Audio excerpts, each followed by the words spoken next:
Assalamualaikum warahmatullahi wabarakatuh. Innal hamdalillah nahmaduhu wa nasta'inuhu wa nastaghfiruh wa na'udzu billahi min shururi anfusina wa min sayyiati a'malina. May yahdihillahu fala mudilla lahu wa may yudlil fala hadiya lahu. Asyhadu an la ilaha illallah wahdahu la syarika lahu wa asyhadu anna Muhammadan abduhu wa rasuluh. Allahumma sholli wa sallim wa barik ala Muhammadin wa ala alihi wa sahbihi wa man tabi'ahum bi ihsanin ila yaumiddin. Qala Allah ta'ala fil Qur'anil Karim, ya ayyuhalladzina amanu taqullaha haqqa tuqatih wa la tamutunna illa wa antum muslimun. Ya ayuhan nasu taqu rabbakumul ladzi khalaqakum min nafsin wahidah wa khalaqa minha zawjaha wa batha minhuma rijalan katsiran wa nisaa'a wattaqullaha alladzi tasaaluna bihi wal arham innallaha kana 'alaikum raqiba. Ya ayyuhalladzina amanu taqullaha wa qulu qawlan sadida yuslih lakum a'malakum wa yaghfir lakum dhunubakum wa may yuti'illaha wa rasulahu faqad faza fawzan 'azima. Wa qala Rasulullah sallallahu alaihi wa ala alihi wasallam, fa inna asdaqal hadits kitabullah wa khairul hadi hadi Muhammadin sallallahu alaihi wasallam wa syarrul umuri muhdatsatuha wa kullu muhdatsatin bid'ah wa kullu bid'atin dhalalah wa kullu dhalalatin finnar. Bapak Ibu hadirin jamaah sholat maghrib yang dirahmati Allah Subhanahu wa ta'ala, mengawali majelis di malam yang berbahagia ini, mari bersama-sama kita senantiasa memperbanyak syukur kehadirat Allah Subhanahu wa ta'ala atas limpahan nikmat dan karunia dari Allah. Di malam yang berbahagia ini kita oleh Allah Subhanahu wa ta'ala dimudahkan bisa hadir berada di rumah Allah Subhanahu wa ta'ala dalam rangka menjalankan kewajiban kita sebagai seorang hamba, yakni melaksanakan ibadah sholat maghrib dengan berjamaah. Kemudian bisa kita lanjutkan dengan thalabul ilmi. Mudah-mudahan kehadiran kita dalam majelis ini senantiasa mendatangkan rahmat dan ridho dari Allah Subhanahu wa ta'ala. Amin. Salawat dan salam mari pula kita haturkan kepada Nabiullah Muhammad Rasulullah sallallahu alaihi wasallam, kepada keluarganya, sahabat-sahabatnya, dan kita bermohon kepada kita umatnya yang selalu berusaha menjadikan Rasulullah sallallahu alaihi wasallam panutan di dalam menjalankan agama ini. Bapak Ibu sekalian, kita lanjutkan pembahasan kita di dalam kitab tafsir. Materi terakhir kita sudah sampai pada surat Al-Baqarah ayatnya 212, di mana pada ayat itu Allah Subhanahu wa ta'ala mengkhabarkan kepada kita, zuyyina lilladzina kafarul hayatud dunya, dijadikan indah, kata Allah ta'ala, lilladzina kafaru, dalam pandangan orang-orang kafir. Apa itu al-hayatud dunya? Yaitu kehidupan dunia. Karena memang surganya orang kafir, Bapak Ibu sekalian, itu adalah kehidupan dunia. Mereka tidak memperdulikan mana perkara yang bermanfaat untuk dirinya, bermanfaat untuk orang lain, atau mana perkara yang membahayakan dirinya atau membahayakan orang lain. Orang kafir yang penting dia memperturutkan keinginan nafsunya dalam menjalani kehidupan dunia. Kemudian kabar yang berikutnya, wa yaskharuna minal ladzina amanu, dan orang-orang kafir itu memandang hina atas orang-orang yang beriman. Dan ini sudah menjadi sunatullah.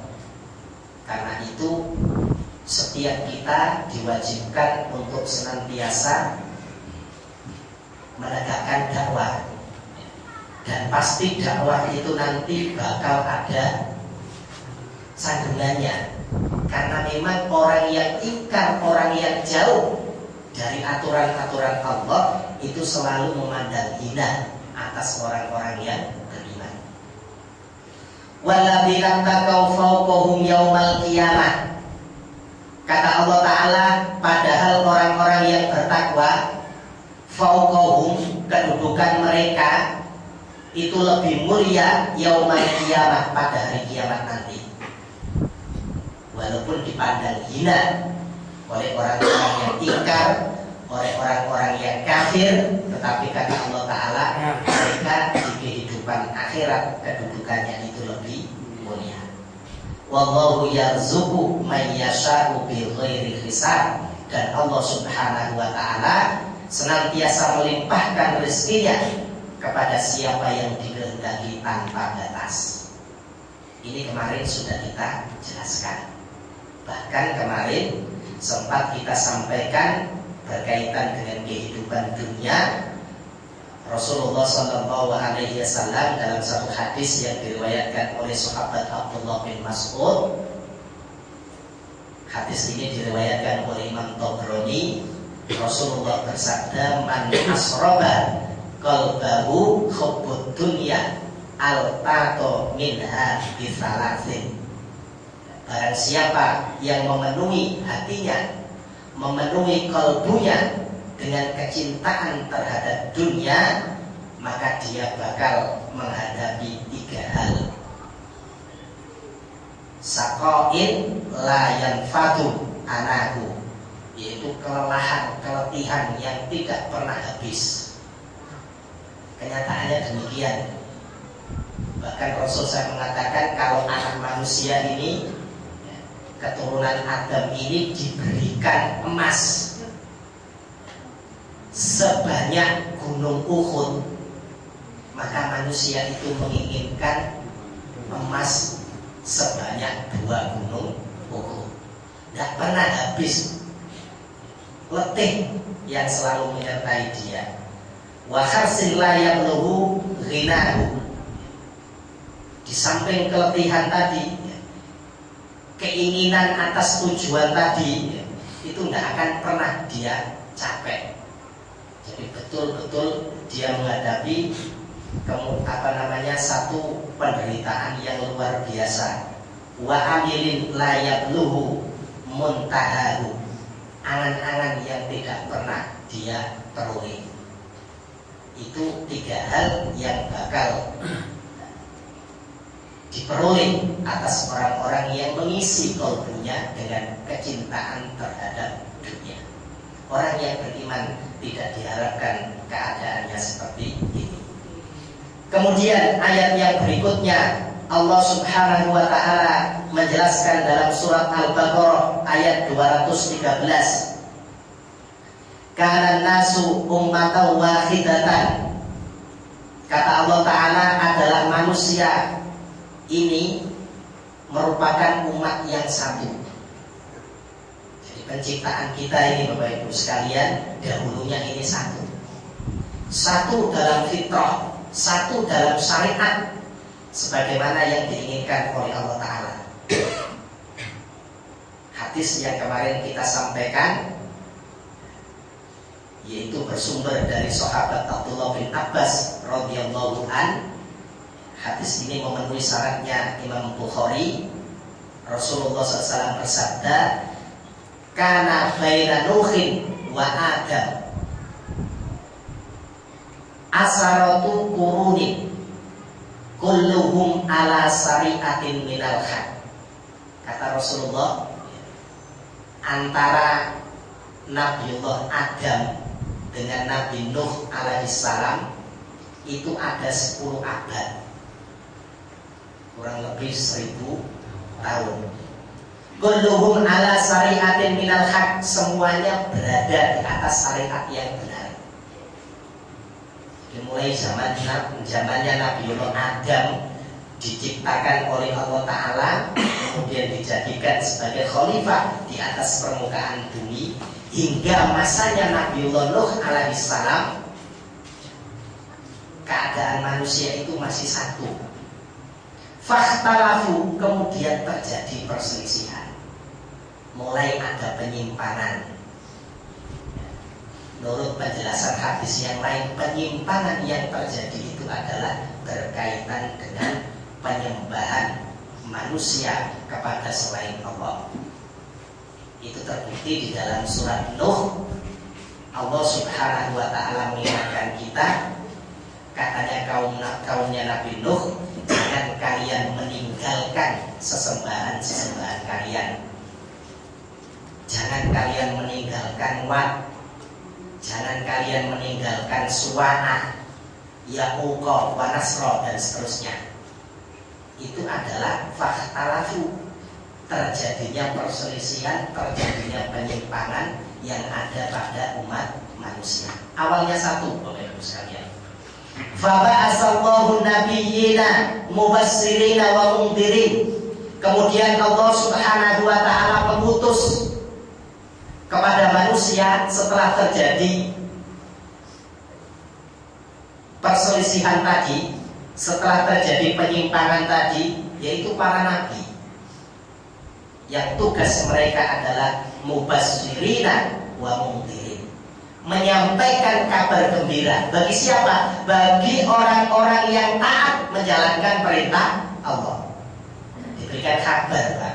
Nek kalau kali panjenengan itu taat, maka bakal mendapatkan surga. Nek kalau kali panjenengan ini taat dalam kehidupan dunia, kehidupan akhiratnya bakal enak. Nah, itu mubasyirin. Kemudian yang kedua, wa mundhirin, tugas seorang rasul juga memberikan peringatan. Jika kita ingkar terhadap aturan-aturan Allah, maka tempat kembali yang paling buruk itu adalah neraka jahanam. Jika kita ingkar kepada aturan-aturan Allah, maka di kehidupan akhirat kita akan mendapatkan kesusahan yang abadi. Karena itu di dalam ayat ini disebutkan dahulunya umat manusia ini satu. Kata Allah Ta'ala kemudian dilanjutkan, faba'asallahu nabiyyina mubassirina wa mundhirin. Kemudian Allah Subhanahu wa ta'ala mengutus para nabi untuk memberikan kabar gembira dan peringatan. Wa anzala ma'ahumul kitaba bil haqqi. Dan Allah Subhanahu wa ta'ala juga menurunkan bersama nabi tersebut Alkitab, yaitu panduan hidup.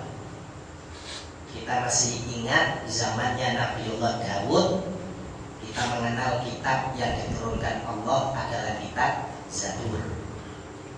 Pada masa Nabiullah Musa alaihissalam, kita paham kitab yang dijadikan panduan di waktu itu adalah kitab Taurat. Di masa Nabiullah Isa, panduannya adalah Injil. Di zaman Nabiullah Muhammad disempurnakan dengan diturunkannya Al-Quran. Karena itu pada ayat berikutnya disebutkan liyahkuma bainan nasi fi mahtalafu fihi. Kitab tersebut fungsinya adalah untuk menghukumi, untuk memutuskan hukum bainan nas di antara manusia fi mahtalafu fi, terhadap apa yang mereka perselisihkan. Di antara yang mereka perselisihkan, Bapak Ibu sekalian, Al-Imam Ibnu Katsir menukil satu hadis yang bersumber dari sahabat Abdurrahman bin Zaid bin Aslam. Di antara perkara yang diperselisihkan oleh umat manusia, yang pertama kata Rasulullah, fakhtalafu fi yaumil jum'ati. Manusia ini berselisih berkaitan dengan hari Jumat, hari yang dimuliakan oleh Allah Ta'ala. Karena sebab perselisihan itu, fattakhadhal yahudu yaumas sabti. Akhirnya orang-orang Yahudi menetapkan bahwasanya hari yang mulia itu adalah hari Sabtu. Karena itu di zaman Yahudi, Pak, mereka kalau puasa itu puasanya hari Sabtu. Kemudian wan nasara yaumal ahadi. Orang-orang Nasara menjadikan hari Ahad atau hari Minggu itu adalah hari raya mereka, hari yang paling utama. Kata Rasulullah, fahadallahu ummata Muhammadin liyaumil jum'ati. Kemudian Allah Subhanahu wa ta'ala memberikan petunjuk kepada umatnya Muhammad dengan menjadikan hari Jumat itu sebagai hari yang mulia. Dan kita bagi kaum laki-laki diwajibkan ketika tidak ada udzur pada hari Jumat itu untuk melaksanakan sholat Jumat. Bahkan bagi kaum laki-laki ketika hari Jumat itu kita diperintahkan untuk nyambut. Datang ke masjid yang biasanya tidak pernah pakai wewangian, itu diperintahkan untuk pakai wewangian. Datang ke masjid biasanya pakaian seadanya, pada hari Jumat itu kita diperintahkan pakai baju yang paling kita sukai. Jadi kita sambut hari Jumat itu. Satu, berkaitan dengan hari Jumat. Wahtalafu fil kiblati, di antara perkara yang diperselisihkan oleh umat manusia ini disebutkan oleh Rasulullah adalah berkaitan dengan masalah kiblat. Fastaqbalatin Nasoro al-Masriqo. Kemudian orang-orang Nasoro memilih kiblat mereka itu ke arah timur. Makanya sholatnya orang Nasoro itu mesti menghadap ke timur. Gereja panjenengan lihat nanti tempat nopo namine sing ngeten sing disandet ngeten niku menghadapnya ke arah timur. Wal Yahudu Baitul Maqdis, adapun orang-orang Yahudi mereka memilih kiblatnya itu menghadap ke arah Masjidil Aqsa atau Baitul Maqdis yang ada di Palestina. Fahadallahu ummata Muhammadin lil kiblati. Kemudian Allah Subhanahu wa ta'ala memberikan petunjuk bagi umatnya Muhammad bagaimana mereka itu menetapkan kiblat. Di awal sebelum turun perintah menghadap Masjidil Haram, Rasulullah SAW kalau sholat menghadap Masjidil Aqsa, karena kiblatnya para nabi dahulunya di sana. Kemudian turun perintah yang mengharuskan bagi kaum muslimin agar kiblat mereka itu ke Masjidil Haram. Luar biasa Pak, terjadi pertentangan di waktu itu.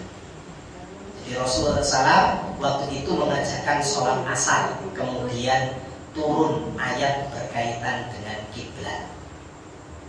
Dalam posisi rukuk, kemudian Rasulullah itu memutar posisinya menghadap Masjidil Haram. Ini berkaitan dengan masalah kiblat. Wahtalafu fis sholati, termasuk kata Rasulullah yang diperselisihkan oleh umat ini adalah berkaitan dengan masalah sholat. Faminhum may yarka'u wa la yasjudu, ada di antara umat ini yang mereka sholat itu hanya pakai rukuk, tidak pakai sujud.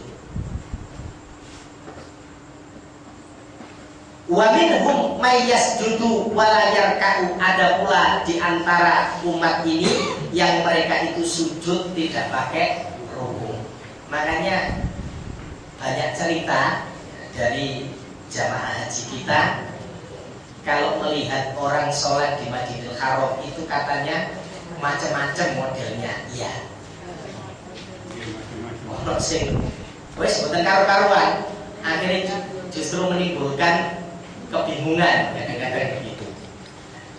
Wa minhum may yusolli wa huwa yatakallam, ada orang sholat wa huwa yatakallam, dia sambil berbicara. Padahal ketika kulo kali panjenengan ini mengucapkan Allahu Akbar, maka pada saat itu haram semua perkara-perkara yang diperbolehkan sebelum kita itu mengucapkan Allahu Akbar, sampai nanti diakhiri dengan salam. Pokoknya tidak ada kaitannya dengan sholat, haram kita kerjakan pada saat kita mengerjakan sholat, kecuali memang diperintahkan. Misalnya seorang imam ketika membaca ayat Al-Quran lupa, atau ketika imam ini harusnya seorang imam itu duduk tasawuf awal, dia lupa, maka seorang makmum boleh mengingatkan imam tersebut. Padahal sebetulnya ucapan selain yang nggak ada kaitannya dengan sholat nggak diperbolehkan. Tapi kalau kondisi seperti ini, itu justru diperintahkan. Wa minhum may yusolli wa huwa yamsi.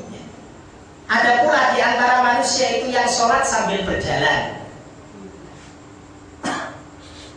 Fahadallahu ummata Muhammadin lil haqqi min dzalik. Kemudian Allah Subhanahu wa taala memberikan petunjuk kepada umat Muhammad bagaimana mereka mengerjakan sholat dengan hak. Termasuk perkara yang diperselisihkan wahtalafu fi Ibrahim. Umat ini berselisih berkaitan dengan Nabiullah Ibrahim. Wa qalatil yahudu, orang-orang Yahudi berkata, karena Yahudiyan, Ibrahim itu seorang Yahudi. Wa qalatin Nasara, orang-orang Nasara berkata, karena Nasroniyan, Ibrahim itu seorang Nasara. Wa ja'alahu Allahu hanifan muslimah. Kemudian Allah Subhanahu wa taala menjelaskan di dalam Al-Quran bahwasanya Ibrahim itu seorang yang hanif, seorang yang mentauhidkan Allah, seorang yang membangun iktikadnya di atas akidah yang benar, di atas tauhid, jauh dari perbuatan syirik. Itulah yang kemudian menjadi risalahnya Nabiullah Muhammad. Beliau juga seorang muslimah yang patuh tunduk menjalankan apa yang diperintahkan oleh Allah Subhanahu wa taala. Fahadallahu ummata Muhammadin lil haqqi min dzalik. Kemudian Allah memberikan petunjuk kepada umat ini berkaitan dengan keadaan Ibrahim tersebut. Sehingga hari ini Pak, kita umatnya Rasulullah itu masih menganggap bahwasanya Ibrahim itu memang orang yang hanif, orang yang senantiasa tunduk menjalankan perintah-perintah Allah. Wahtalafu Isa alaihissalam. Termasuk perkara yang diperselisihkan adalah berkaitan dengan Isa Ibnu Maryam alaihissalam. Fakat dapat bihil Yahudu, orang-orang Yahudi mendustakan. Wa qalu li ummihi buhtanan adiman wa ja'alathu an-nasara ilahan wahidah. Sementara kalau orang-orang Nasrani menjadikan Isa Ibnu Maryam itu ilahan, sebagai salah satu dari Tuhan, disembah. Wa waladan, dan juga sebagai anak Allah. Wa ja'alahu Allahu ruhahu wa kalimatuhu fahadallahu ummata Muhammadin sallallahu alaihi wasallam bil haqqi min dzalik. Kemudian Allah memberikan petunjuk kepada umat ini tentang keadaan Isa yang sesungguhnya, bahwasanya ruhnya itu adalah dari Allah. Kemudian kalimat yang ditiupkan ke dalam rahimnya Maryam itu adalah benar adanya. Ini hebatnya umat Muhammad ini. Al-Quran tadi, kitab Allah tadi, Bapak Ibu sekalian, yang dipakai, yang diturunkan oleh Allah, itu ternyata salah satu tujuannya adalah liyahkuma bainan nasi fi makhtalafu fi, untuk memutuskan perkara di antara manusia terhadap apa yang mereka perselisihkan. Wa mahtalafa, dilanjutkan pada ayat selanjutnya atau pada potongan berikutnya. Wa mahtalafa fihi, dan tidaklah, kata Allah Ta'ala, umat ini berselisih terhadap kitab tersebut. Kalau di sini berarti Al-Quran. Illal ladzina utuhu min ba'di ma ja'atuhumul bayyinatu baghyan bainahum, melainkan sesudah kitab itu diturunkan kepada mereka dengan keterangan-keterangan yang jelas. Jadi tambah kalau begitu, Pak. Di awal tadi terjadi perselisihan, ditambah lagi ketika Al-Quran ini sudah diterangkan dengan nyata, itu ternyata malah semakin hebat pertentangan di antara umat ini. Apa penyebabnya? Baghyan bainahum, karena kedengkian di antara mereka. Maka dari sini kita bisa mengambil satu faedah. Di antara jalan terbaik supaya kita ini bisa mau tunduk kepada aturan-aturan yang ditetapkan oleh Allah dan Rasul-Nya, maka kita hilangkan sifat dari dalam hati kita, yaitu sifat kedengkian. Pak, yang diterangkan itu begini, bertentangan dengan adat, bertentangan dengan kultur, bertentangan dengan kebiasaan. Sekarang kita pilih yang mana? Hukum jahiliyah atau hukum Allah? Al-Quran sudah menyebutkan waman ahsanu, dan hukum siapakah yang lebih baik? Ya, kita pilih hukum Allah.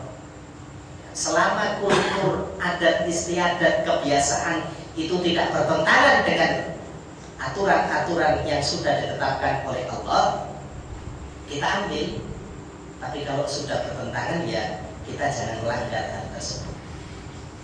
Jadi ternyata ketika Al-Quran ini sudah diturunkan, memberikan penjelasan keterangan-keterangan yang nyata, justru perselisihan tadi semakin besar. Kata Allah Ta'ala, penyebabnya adalah baghyan bainahum, kedengkian di antara mereka. Fahadallahu alladziina aamanu limahtalafu fihi minal haqqi bi'idnih. Maka Allah Subhanahu wa Ta'ala memberikan petunjuk bagi orang-orang yang beriman tentang kebenaran dari apa yang telah mereka perselisihkan bi'idnih, dengan izinnya. Kalau demikian, kita menjadi orang yang beriman itu patut untuk bersyukur kepada Allah Subhanahu wa Ta'ala, karena kita bisa tahu mana yang hak dan mana yang batil. Maka beberapa kali Bapak Ibu sekalian, kami kalau ditanya berkaitan dengan persoalan-persoalan yang kadang-kadang nyerempet, misalnya saat ini kebetulan saya ada seorang kawan yang menang undian, gitu kan. Dia ikut undian, memang nggak ada pekerjaan yang lain Ustaz kecuali ikut undian. Hasil undiannya itu saat kemudian dipakai untuk membangun masjid. Ini gimana Ustaz keadaannya? Saya cukup kemudian menyampaikan di dalam surat Al-Baqarah itu disebutkan, surat Al-Baqarah mungkin ayatnya sekitar 44 ya. Allah Subhanahu wa Ta'ala menyatakan di dalam surat Al-Baqarah itu, wala talbisul haqqo bil batili wa taktumul haqqo wa antum ta'lamun. Kata Allah Subhanahu wa Ta'ala di dalam surat Al-Baqarah 42, dan janganlah kamu mencampur adukkan al-haqqo, yaitu kebenaran, bil batili, dengan kebatilan. Hasil yang diperoleh dengan cara mencarinya harus seimbang.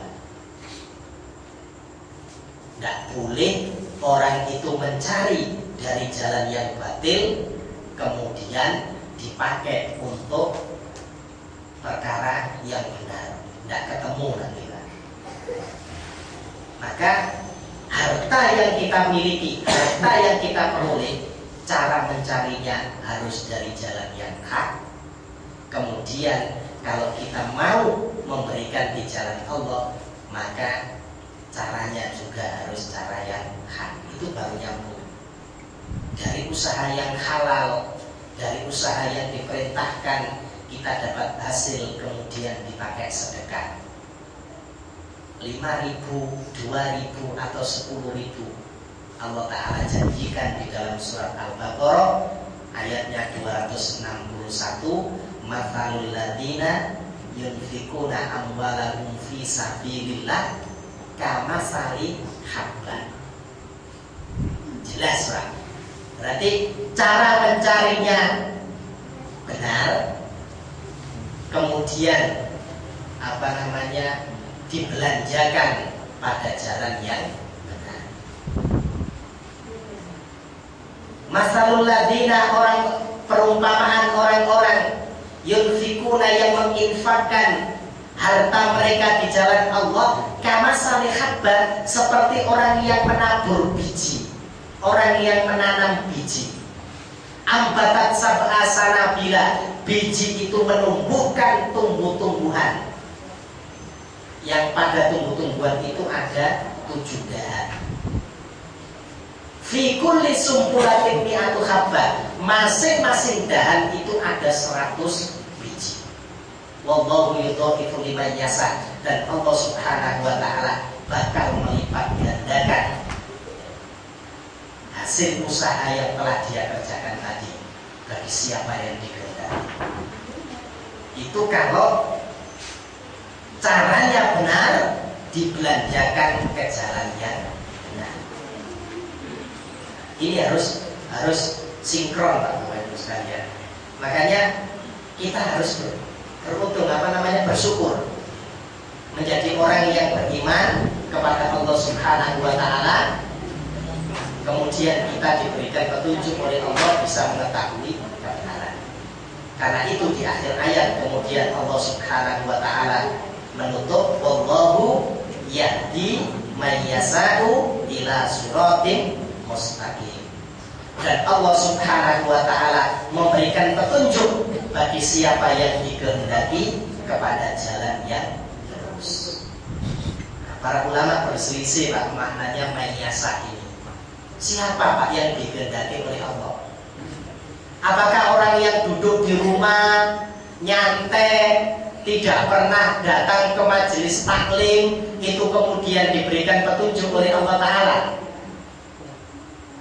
Kalau seperti itu iya Pak.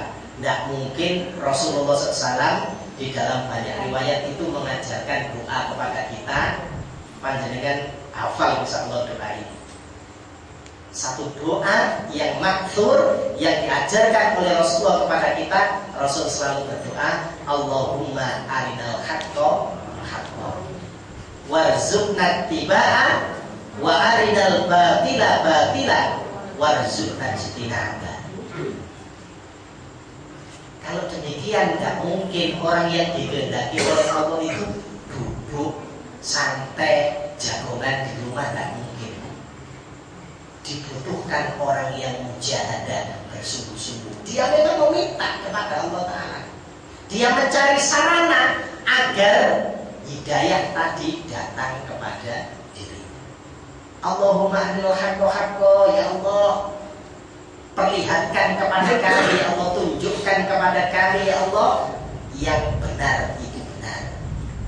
Wa arinal batila warzuqna, Allahumma arinal haqqa haqqa warzuqna tibaa, agar kami itu dapat mengikuti kebenaran tersebut. Wa arinal batila batila, dan perlihatkan ya Allah, dan tunjukkan ya Allah sing salah, yang batil itu adalah batil, agar kami dapat menjauh. Ini penting Bapak Ibu sekalian. Jadi ditutup oleh Allah dengan kalimat itu yang sebetulnya tujuannya adalah tidak akan Allah Subhanahu wa taala berkehendak kepada seorang hamba manakala hamba itu tidak mencari kehendak Allah tersebut, tidak berusaha untuk memperoleh petunjuk. Tidak mungkin petunjuk itu kemudian ujuk-ujuk datang kepada hamba tersebut. Kemudian ayat yang berikutnya, ayat 214, Allah Subhanahu wa taala melanjutkan, am hasibtum an tadkhulul jannata, apakah kalian itu mengira kalian itu bakal masuk ke dalam surga dengan gampang? Ini berarti ono syarate, Pak. Ayat ini hampir mirip dengan surat Al-Ankabut ayat yang kedua sampai ayat yang keempat. Dengan lihat surat Al-Ankabut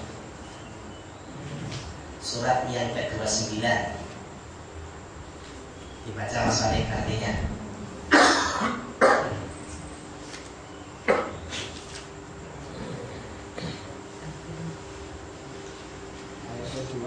Ayat yang kedua sampai ayat yang keempat.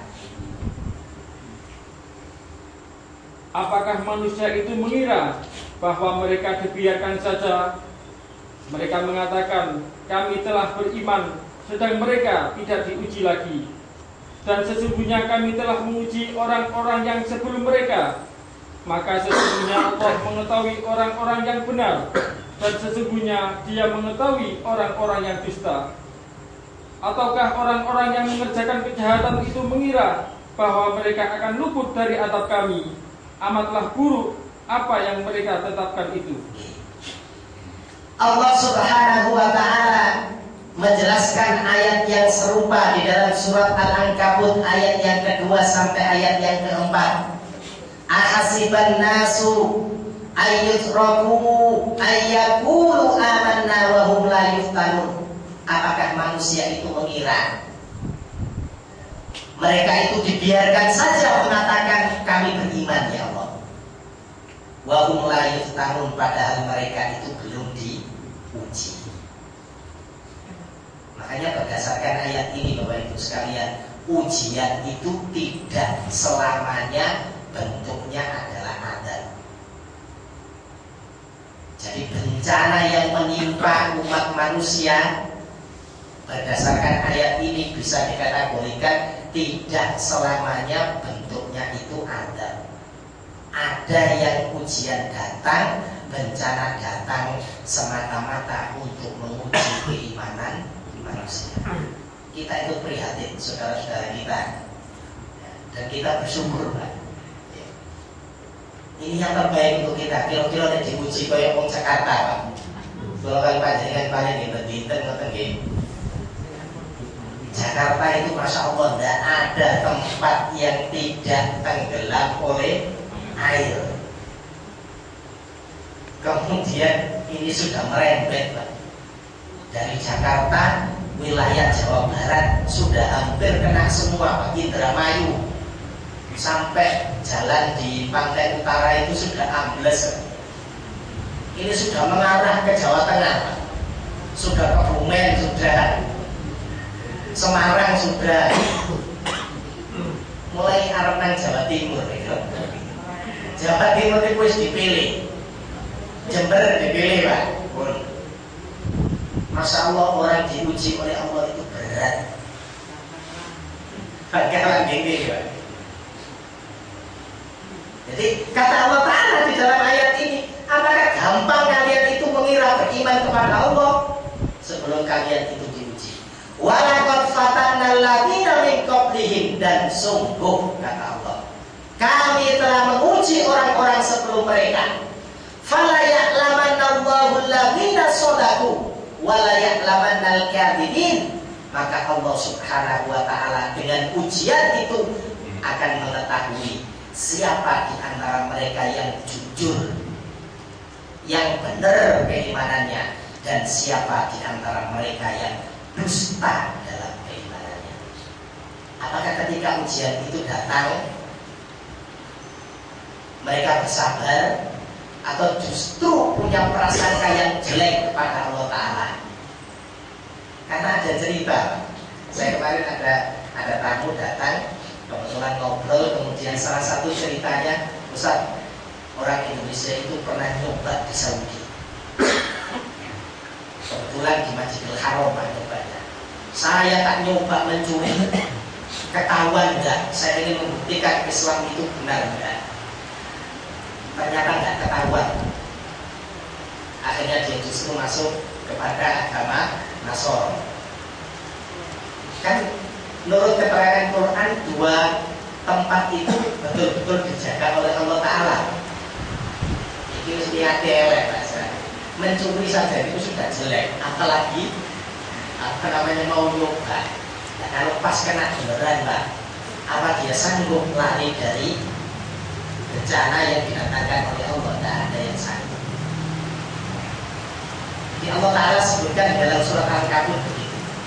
Am hasibal ladzina ya'lamuna as-sayyi'ati ayyasbiquna sa'a ma ya'lamun.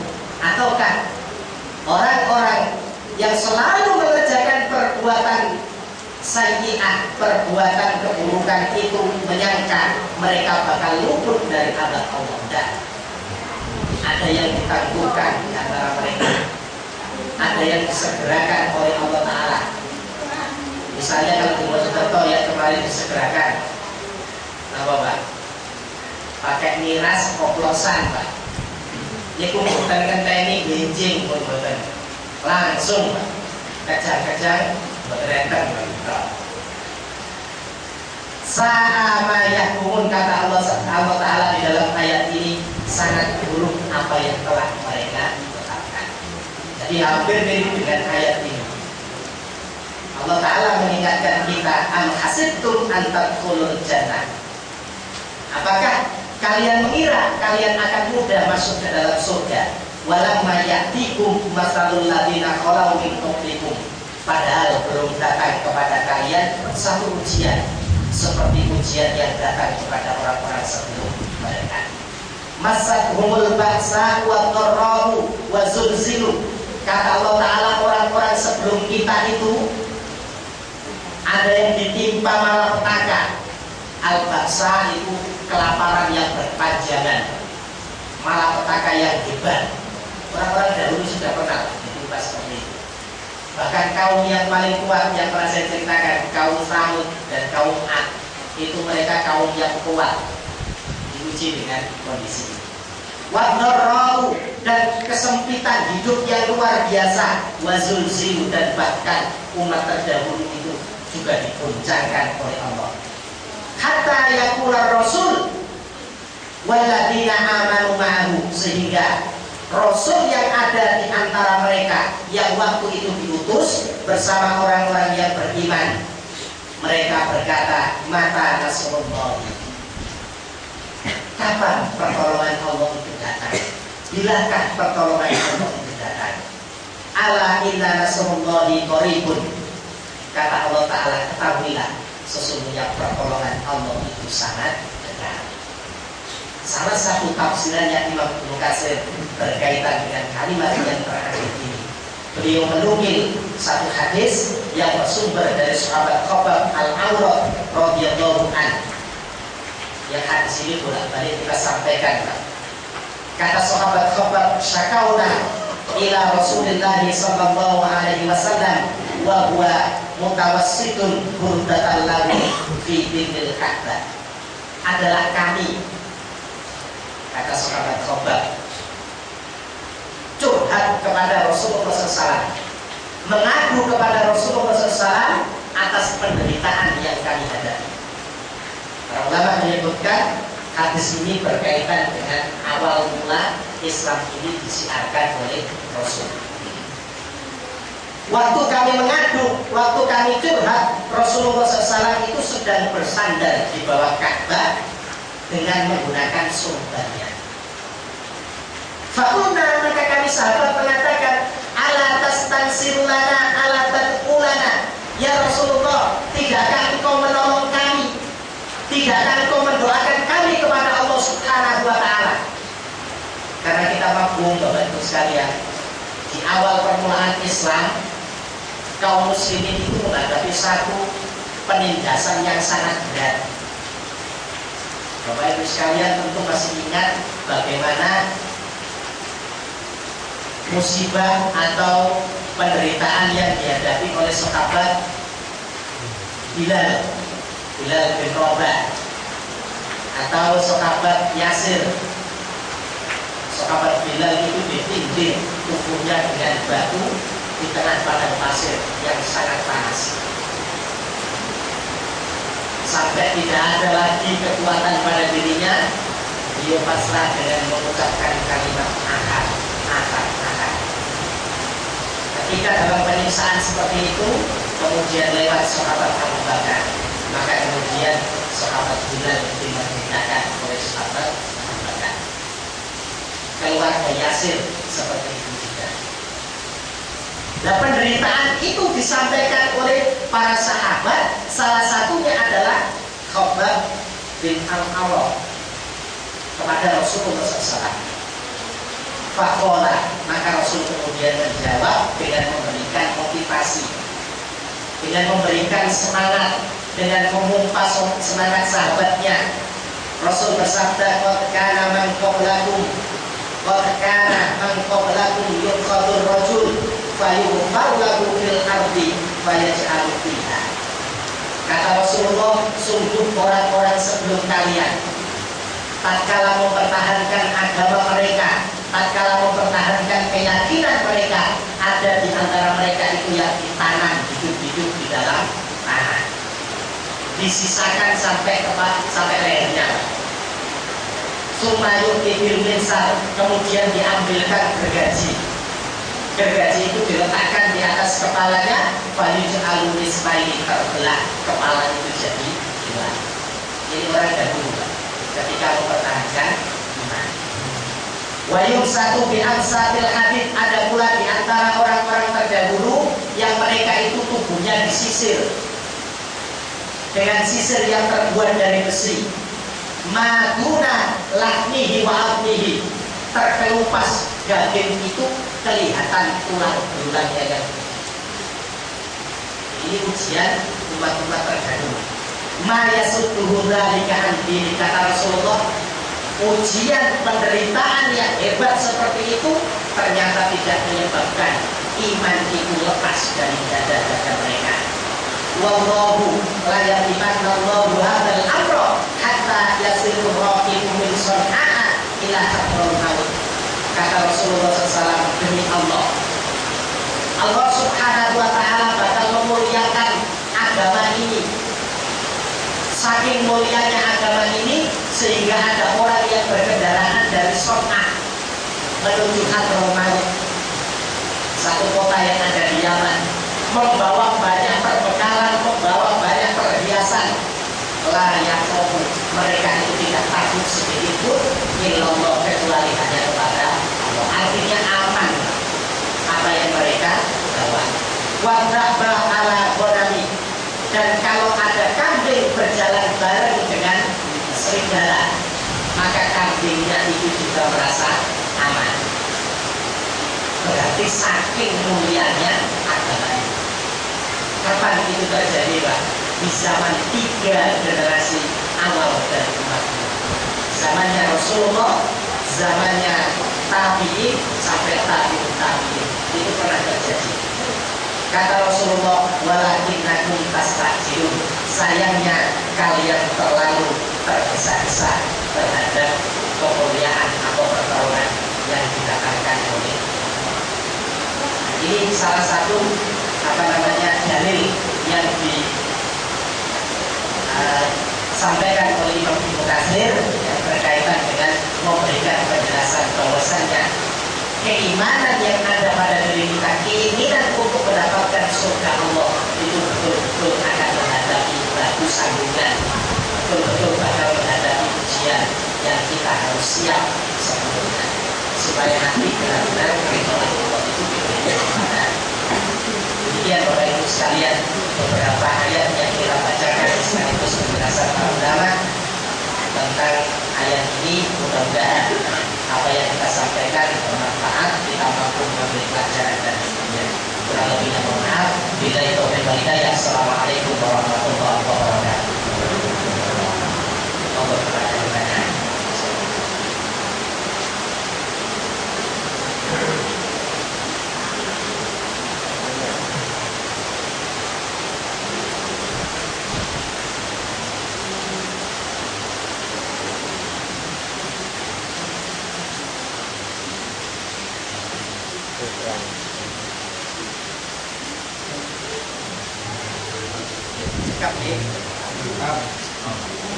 Semoga kita tutup dengan doa kafaratul majlis.